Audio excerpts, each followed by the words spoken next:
तो सतगुरु जो होगा वो जननी से जन्म नहीं लेगा, वो मां के पेट से जन्म लेके नहीं आएगा, आम प्राणियों की तरह जन्म नहीं लेता।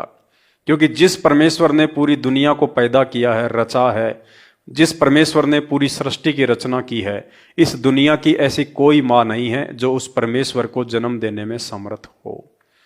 तो खुद संत रामपाल जी के 90% भगत, विशेषकर वो भगत जो आज भी संत रामपाल जी के कलयुगी परिवार अर्थात उनके बेटा बेटी, भाई बंधु, रिश्तेदार और कोऑर्डिनेटरों के पीछे अंधे होके चल रहे हैं, वे लोग खुद अपने गुरुदेव के विषय में अनजान हैं, अनभिज्ञ हैं। तो आज हम चर्चा करेंगे इसी विषय को लेकर कि अवतार क्या होते हैं और प्रकट क्या होता है।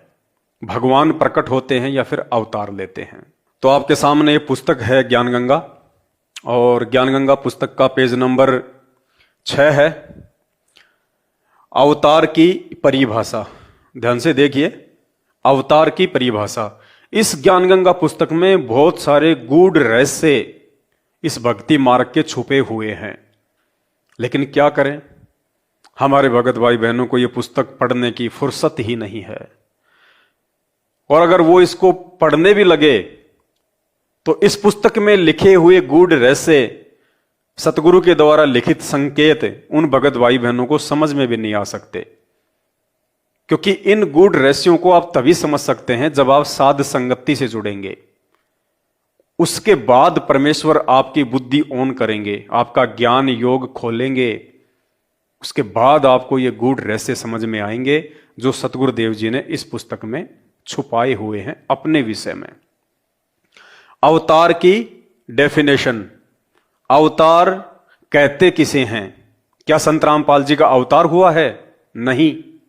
जबकि 8 सितंबर के दिन संत रामपाल जी का परिवार और उस अज्ञानी परिवार के पीछे लगी हुई लाखों की नादान संगत संत रामपाल जी का अवतरण दिवस मनाने जा रही है। अवतरण दिवस यानी ये लोग संत रामपाल जी को कबीर जी का अवतार मानते हैं।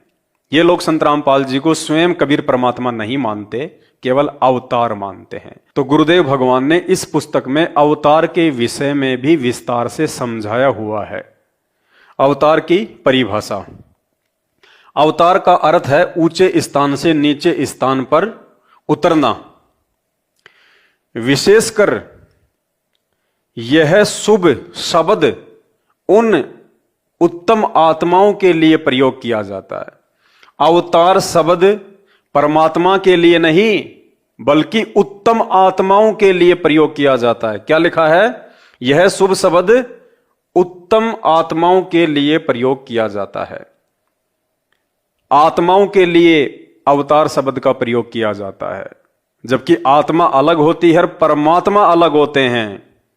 तो अवतार जो शब्द है ये आत्माओं के लिए प्रयोग किया जाता है, ना कि परमात्मा के लिए। और संत रामपाल जी तो परमात्मा हैं, परमेश्वर हैं। इसीलिए तो साध संगति से जुड़े हुए भाई बहन उन्हीं के आशीर्वाद से, उन्हीं के द्वारा बख्शीश सद्बुद्धि से उन्हें परमात्मा मानकर 8 सितंबर को उनका प्रकट दिवस मनाते हैं।